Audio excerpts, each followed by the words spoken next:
हर हर महादेव। श्री शिवाय नमस्तुभ्यम। श्री शिवाय नमस्तुभ्यम। श्री शिवाय नमस्तुभ्यम। हर हर महादेव। हर आज दिनांक 15 जनवरी 2024। आज मकर संक्रांति का दिन। सूर्य मकर राशि में प्रवेश किया और आज पूरा हिंदुस्तान में मकर संक्रांति उत्सव आज के दिन मनाया जाएगा। आज मकर संक्रांति का स्नान का बहुत बड़ा महत्व है। आपको जहाँ भी स्नान करने का मौका मिले गंगा का स्मरण करें, संभव हो तो तिल डालकर स्नान करें। तिल इत्यादि का दान का महत्व बहुत ही बताया गया। मैं आकाश कुमार राजगढ़िया बंसल गोत्रोत्पन्नोहम उमा शंकर नारायणी देवी कांता राजगढ़िया का पुत्र आप सबको वंदन करते हुए, अपने गुरु सांवरिया बाबा को नमन करते हुए आज हम ईश्वर चर्चा प्रारंभ करते हैं। भोलेनाथ के बारे में कुछ भी बोलना असंभव सा है, फिर भी चूंकि मैंने प्रण लिया है कि मैं अगर कथा के समीप नहीं रहूंगा तो कुछ न कुछ देर ईश्वर की चर्चा करूंगा। कल हम लोगों ने दत्तात्रेय के भगवान के बारे में बहुत कुछ बातें बताई गई थी, बताया गया था। आप लोग जाने थे, सुने थे, लगाव पूर्वक सुन पाए थे।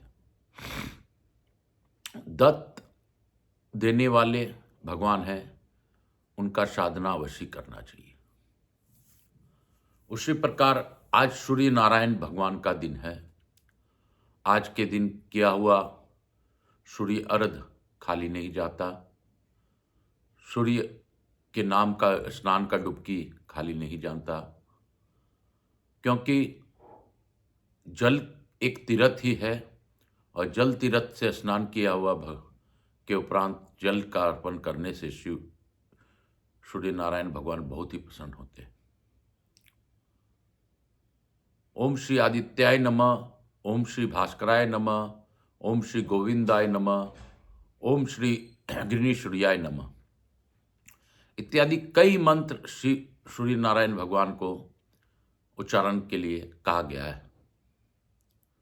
आप जो भी मन से उच्चारण करें, उच्चारण कर उनको मनोभाव से ध्यान कर सूर्य नारायण भगवान को जल अर्पण कर सकते हैं। मैं आपको एक बात और बताना चाहता था कि शिव महापुराण एक अद्भुत कथा है। इस कथा को जो भी श्रवण करते हैं, भावपूर्वक जो भी सुनते हैं, उनकी सभी मनोकामनाएं मेरे भोलेनाथ अवश्य पूर्ण करते हैं।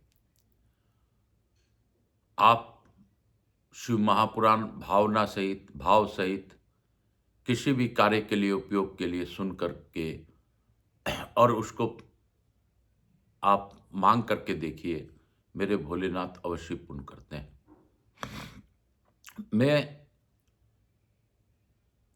मैंने कुछ समय से, पिछले लगभग साल भर से शिव महापुराण का सानिध्य में रह रहा हूं और शिव महापुराण का रस यही है कि मैं जब जब पढ़ा हूं मुझे लगता था मैं स्वयं वहां पर उपस्थित हूं। ऐसा अद्भुत ग्रंथ, ऐसा अद्भुत कथा, ऐसा अद्भुत विचार सिर्फ शिव महापुराण के पाठन पठन से ही आ सकता है। मेरे जीवन काल में बहुत ही दुख मैंने झेले हैं। बाल्यावस्था में ही हमारी माता नारायणी देवी का स्वर्गवास हो गया। उसके उपरांत हमारी द्वितीय माता आई। हम लोग माता जी के, अपनी माता के देहांत के बाद कई बार मैं परेशान रहा। क्यों रहा कि हम लोगों को भोजन भी समय पे नहीं मिल पाता था। कोई भी रसोइया रखते थे, वह बहुत ही बदमाशी करता था और हमें आनंद नहीं आता था। फिर हमारी दूसरी माता जी आई तो थोड़ा सा घर बंधा, हम लोग को खाना पीना मिलने लगा। लेकिन उसी दरमियान हमारे चाचा वगैरह से कुछ वाद विवाद होकर केस इत्यादि लग गया। मुझे 14 साल की आयु में कोर्ट कचहरी जाना पड़ा। मैं अपने पिताजी के साथ कोर्ट कचहरी इत्यादि जाता था। मेरा समय ज़्यादातर इसी सब उठापटक में बीतता चला गया। मैं कई दुख जीवन में देखा हूँ और कई खुशी भी देखा हूँ, लेकिन मेरे भोलेनाथ के शरण में आया हूँ, तब से मैं यही कह सकता हूँ कि अब कोई दुख नहीं लगता और कोई खुशी नहीं लगती। सब प्रभु की दया है और बाबा भोलेनाथ का ही महानता है कि उन्होंने मुझे आप लोगों के समीप यह कथा सुनाने का मौका दिया, ईश्वर चर्चा करने का मौका दिया। मेरे प्रण अनुसार बाबा भोलेनाथ ही मुझसे करवाएंगे। 5 मिनट 10 मिनट जो भी मैं शिव चर्चा ईश्वर चर्चा कर पाऊँगा, जो भी ग्रंथ पढ़ पाऊँगा, मैं जीवन प्रयत्न जरूर करूँगा।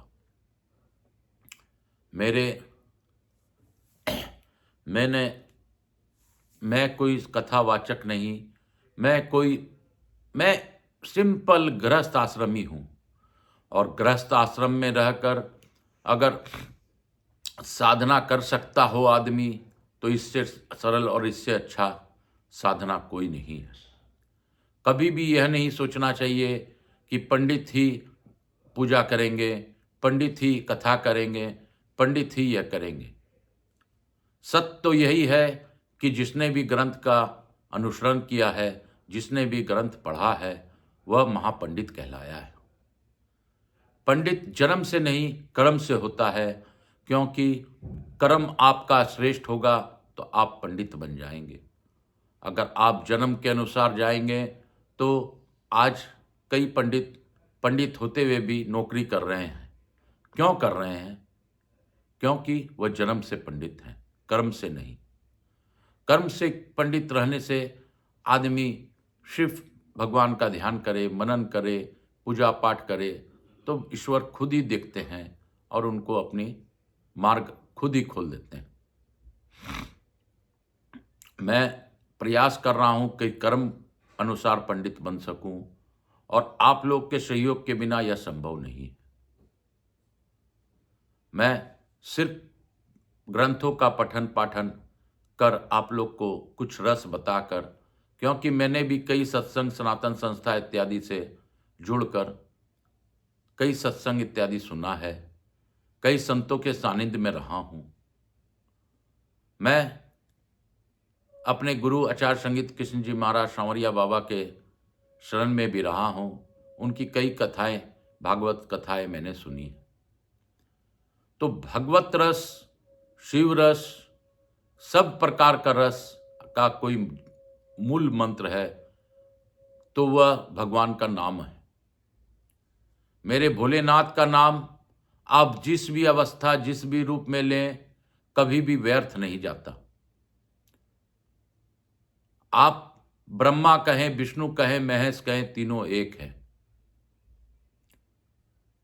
जैसे मैंने भी कथा के दरमियान बताया था, बोल बम का नारा है, बाबा ही एक सहारा है। बोलो बम, बोलो बम, बोलो बम, बोलो बम।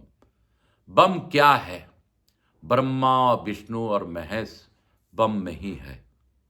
इसीलिए बोल बम, बोल बम, बोल बम।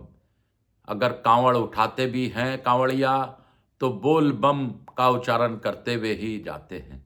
इसका मूल कारण यही है कि जहां ब्रह्मा, विष्णु, महेश रहेंगे, वहां कांवड़ियों को क्या तकलीफ। हर जनमानस का तकलीफ अगर दूर कोई कर सकता है तो सिर्फ भोलेनाथ ही कर सकते हैं। किसी भी रूप में उनको ध्याइए, चाहे ब्रह्मा कहिए, चाहे विष्णु कहिए, चाहे खुद महेश कहिए, हर रूप में वो मिल जाएंगे। कभी राम बन के, कभी श्याम बन के, कभी शिव बन के, हर मोड़ में वो मिल जाएंगे। उनके याद तो करके देखिए।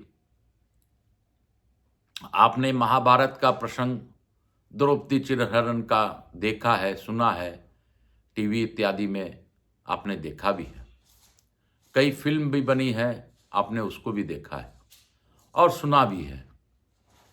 तो इसकी सच्चाई क्या है? क्या द्रौपदी का चिरहरण रोकने में 5 पांडव सामर्थ्य नहीं था? क्या वो सभा में जहां धृतराष्ट्र बैठे थे, वहां एक से एक महारथी, एक से एक योद्धा उस सभा में नहीं बैठे थे? क्यों नहीं वो उनका चिरहरण रोके और क्यों नहीं चीर पहले बढ़ा? तो यह सत्य है कि जब भगवान श्री कृष्ण से द्रौपदी ने कहा कि हे सखा, आप इतना विलंब से क्यों आए, तो उन्होंने बहुत ही सुंदर जवाब दिया था, मैं तो यहीं खड़ा था, तुमने मुझे जब बुलाया, पुकारा तो मैं आ गया। तो सत्य यही है कि अगर भगवान आपके बुलाने के इंतजार करते हैं, भगवान आपके भाव का इंतजार करते हैं, भगवान आपको दर्शन देने के लिए तत्पर रहते हैं, लेकिन हम लोग मूढ़ बुद्धि लोग, हम लोग क्या करते हैं? हम लोग कुछ नहीं करते। हम लोग भगवान का स्मरण भी करते भी नहीं हैं और कष्ट में इधर उधर भागते हैं। मैंने कई बार ऐसा सुना है कि कई विपत आफत आती है तो लोग दूसरे सनातनी छोड़ करके दूसरे बाबाओं के शरण में जाते हैं। क्या हमारे सनातन तत्व में उतनी शक्ति नहीं है कि हम अपने विपत को दूर करने के लिए भगवान के शरण में जाएं? क्या भोलेनाथ के जल में इतनी शक्ति नहीं है कि किसी भी बीमारी को दूर कर सके? क्या राम के नाम में शक्ति नहीं है? है, लेकिन उसको जगाना पड़ता है। आप इस आत्मा में जब नाम जाप का रूप जगाएंगे, ईश्वर का नाम को आप पकड़ के रखेंगे, ईश्वर आपकी सहायता के लिए अवश्य खड़े होंगे। मैं आपको विश्वास दिला सकता हूं कि ईश्वर और कोई नहीं, आपके आत्मा में ही बसते हैं। जब तक इस आत्मा में ओम रूपी या नाद अंदर हमारा जलता मिलता है, तब तक ईश्वर हमारे साथ ही रहते हैं। इसके बाद एक प्रसंग और मैं बताना चाहता हूं कि आप लोगों ने सुना होगा कि राम को 14 वर्ष का वनवास मिला था। क्या माता कैकेयी सच में राम को 14 वर्ष का वनवास दे सकती थी? जिस माता कैकेयी ने अपना सबसे पसंदीदा महल सीता को भेंट किया था, वह माता क्या उसको बेघर कर सकती थी? आप स्वयं सोचिए, आप इसका उत्तर पा जाएंगे। मां कभी भी कैकेयी राम को अलग अपने से नहीं कर सकती थी, लेकिन यह सत्य है, यह उतना ही सत्य है कि जिस प्रकार राम का नाम सत्य है, उसी प्रकार यह भी सत्य है कि माता कैकेयी बहुत बड़ी भविष्यवक्ता थी। उन्होंने राजा दशरथ का जान युद्ध में जब बचाया था, उस समय भी उनको यह पता था कि मैं अगर राजा के साथ रहूंगी तो किल को मैं रोक लूंगी और वह जान इनका बच जाएगा। वह यह जानती थी कि 14 साल अगर किसी भी व्यक्ति द्वारा या किसी भी राजा द्वारा उस काल में अगर अयोध्या पर राज किया जाएगा तो उसकी मृत्यु हो जाएगी। इस बात को वो सच साबित करने के लिए इस प्रकार की कि वो जानते थे कि भरत कभी भी राज सिंहासन पर नहीं बैठेगा, वह राम को मर जाएगा लेकिन राम से अलग नहीं होगा। इसलिए यह सत्य है कि उन्होंने भरत के लिए राज मांगा और राम के लिए वनवास, ताकि राम अगर वन चल जाएंगे तो वह सुरक्षित रह जाएंगे और ईश्वर कार्य पूरा हो जाएगा और भरत तो कभी भी कदापि भी राज सिंहासन पर बैठेगा ही नहीं। तो इस तरह की भविष्यवक्ता और इस तरह की वह दीर्घकाल जानने वाली शक्ति नारी हमारी कैकेयी माता थी। कैकेयी माता कभी भी कुमाता नहीं है। इसके बारे में ग्रंथ पर शोध करने से यह संतों द्वारा ही बताया गया है। ग्रंथों में जब आप शोध करते हैं, किसी प्रकार का रचना करते हैं, तो आपको सत्य सत्य सत्य खुलता चल जाता है। हमारे इतने हिंदू सनातन में इतने सारे ऋषि मुनि हैं, इतनी सारी बातें हैं कि उसको सुनकर आप खुद ही आजमा सकते हैं, देख सकते हैं। हमारे ऋषि मुनियों ने कई प्रकार के शोध किए। उसका शोध नालंदा विश्वविद्यालय में भी इकट्ठा किया गया था। और आपको पता होना चाहिए कि नालंदा विश्वविद्यालय का ग्रंथालय इतना बड़ा विशाल ग्रंथालय था कि उसमें सभी प्रकार के शोधों को संजो के रखा गया था। उसकी अग्नि के धुएं आज तक प्रज्वलित हैं। आज भी एक पुस्तक, एक लेख हमारे किसी व्यक्ति ने ढूंढ कर निकाला था और उसकी बातों से ही पता चला था कि कैसे इसका क्या इलाज है।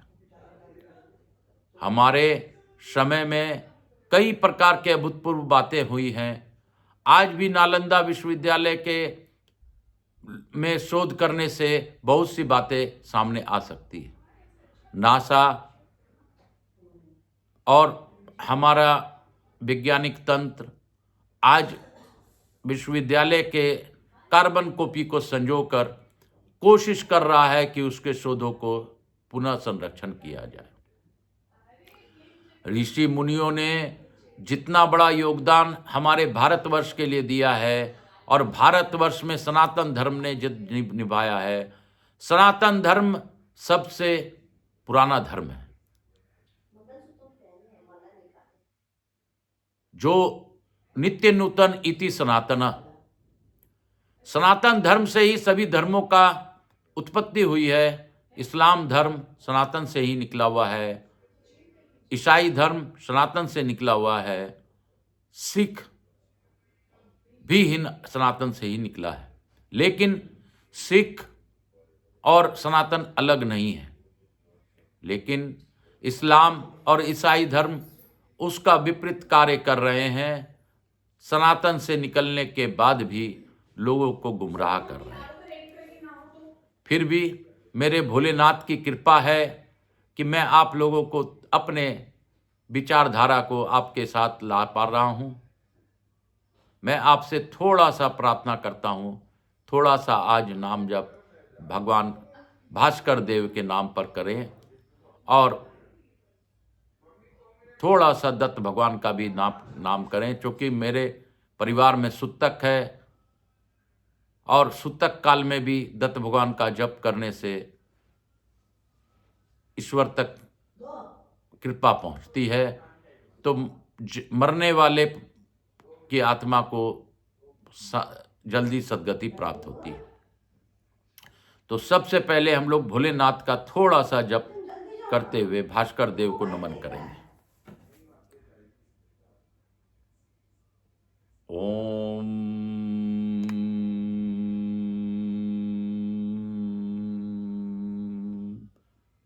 श्री भास्कराय नमः।